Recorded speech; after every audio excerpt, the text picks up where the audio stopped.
My name is Dwight Smith. I'm the co-president of Mission Control Media, and this is what happens after CCIM.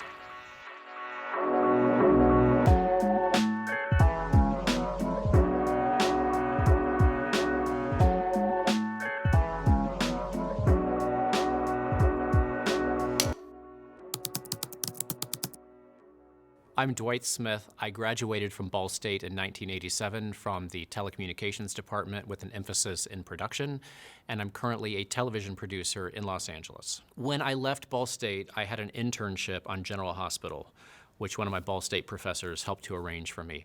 After completing that internship, I was fortunate that they created a job for me on the show. So I started working on the show after having interned on it for about 3 months. It had been my goal to be a soap opera writer at the time. And so I was in the right place and really able to make the right connections. So I worked my way up, and I worked on General Hospital for about 4 years and ended up as a writer on the show. And then after that, I went to write on Days of Our Lives for about a year as well. That was exciting and thrilling, and working on a soap opera is a great way to be introduced into this business because everything is so fast. We were doing 5 hours of television a week, which is sort of the equivalent of, 2.5 or 2 feature films a week. So it's a real factory and a real grind, and I think if you can pull that off on a soap opera, you really have a great sort of knowledge and foundation for other things within the entertainment business. And then after that, I wrote on several sitcoms for a little while, but really what I was doing at that time was sort of feeling out other areas in the business that I was interested in. That's when I really started to get into reality television, which is what I'm doing now. My business partner, who I work with now, he and I came up with a few show ideas that we developed on our own. We went out and pitched them and actually got them sold. Then we started getting hired as a team and started working together, and he and I have been working together ever since. And we've been fortunate that we have been able to continue to work together on all the projects that we have. In 2008, we decided to start our own company. We went from being producers who would produce a single show at a time to being company owners who were developing, creating, and selling shows and then producing them. So we are trying to develop, sell, and produce as many shows as possible all at the same time. So right now I think we have 5 different shows that are in production and a lot more that are in development and coming along the way. My personal creative process, I would say, really is about passion and gut feeling, and also at the same time having an awareness of the marketplace. So ideas can come from anywhere, and they can come at any time. I think it's very difficult to say, I'm going to sit down and create a show right now. I think it is something that is a bit esoteric in terms of how it presents itself to you. You could be reading the paper, you could be online, you could be walking down the street. Something just goes through your head that you think, that's a great idea for a show.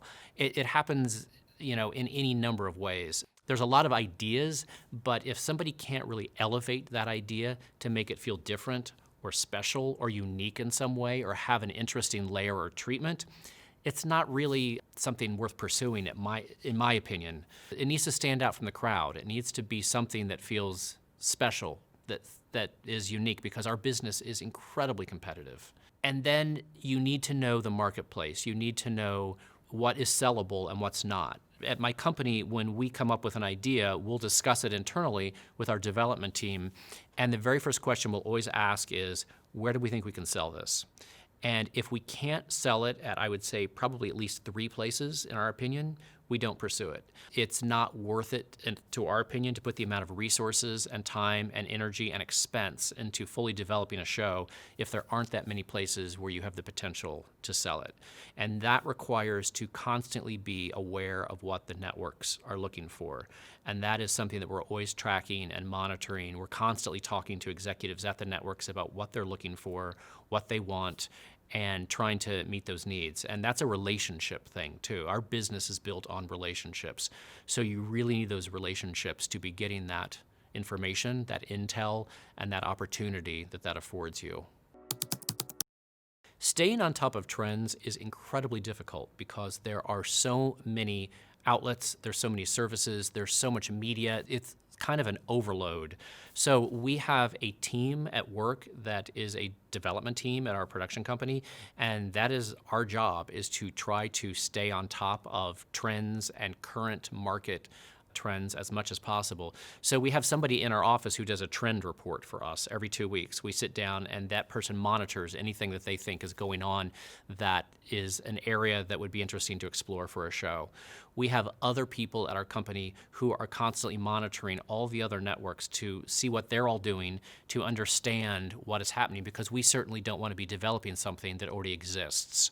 So if there is something that's already in the marketplace, we want to make sure that we're innovating that, not replicating it, or that we're being original. And then beyond that, it really is about staying in touch with the networks to find out what their needs are. We're salespeople, and so at the end of the day, we need to be selling them what they want and listening to them. So if they say to us that they are looking to do a dance competition, for example, for a dance competition for children, that's interesting information. That tells us what they are looking for, and maybe we start to dive into that and explore that. It's a combination of factors that keeps us kind of on top of what is happening and what we need to pursue. And part of it is also your gut. I mean, I think you really have to go with your gut and what you believe in and what you feel passionate about. To me, it doesn't make sense to be developing or creating something that you don't care about, because you're never going to be able to bring anything special to that if you're not invested in it and if you don't love it. You have to love it. I don't think the average person knows when they watch a television show how much work went into it. How much work went into it just to get it to the point it was greenlit to even be a real show. And then the real headaches start. There's just a lot of really, really heavy lifting. There's challenges, there's problems, there's crises that pop up all the time. And that's the tough part about it. So you have to really love it to endure all of that, because the upside to it is amazing. It's an amazing career and it's really satisfying, but it is a really, really difficult challenge to get through it. And it's an incredibly competitive field too. So you're out there, fighting for what you want against a lot of other people who also are really good at what they do. And so you have to make sure that you stand above the crowd and can persevere and make it happen. It's difficult to say a typical day in my life because there really is not one. Every day is different. For me personally, I usually get up about 6 o'clock and I immediately go to the gym. Usually I'll work out with a trainer, or I'll do a spin class or a yoga class or lift weights or something at the gym. I think it's important to start every day doing something for myself before I actually start to work. So as soon as I'm done with that class though, I head home and I start responding to emails. And usually that starts to get me sucked into all sorts of things that are happening for the day. After that, it depends on what is going on. I could go to the office, which is where I meet with our development team, and we're constantly developing new ideas for shows and trying to flesh those out and figure out what's the next thing for us. But if we have a show in production, I could be going to set.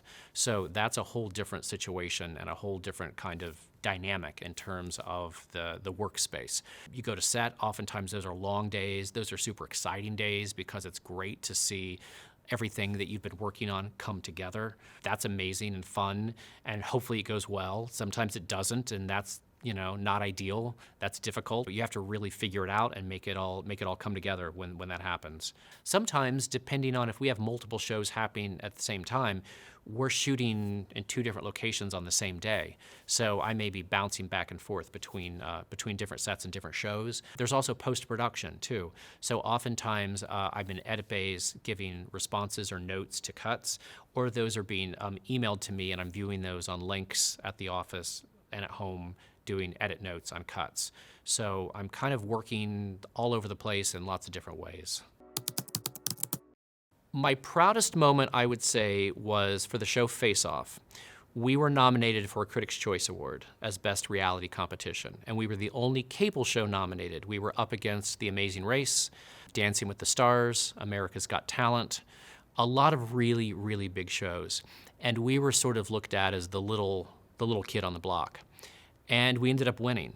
So it was a really, really proud accomplishment for me, for our company, and for our team.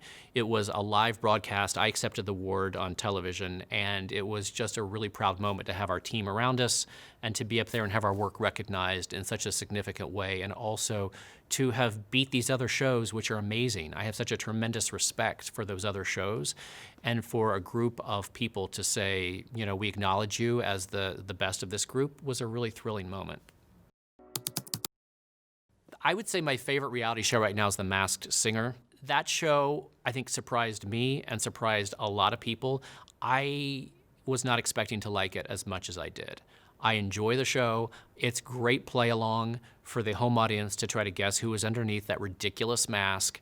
And I think it seriously surprised a lot of people, including myself. In terms of scripted, I would say my favorite show that I've been enjoying lately is Succession on HBO. I find the dark humor on that show fascinating and intriguing. I find all the characters amazingly well written, and the actors are phenomenal. That show is probably one of the best cast shows that I can think of. I think those actors fit those roles so perfectly, and they write to them so well.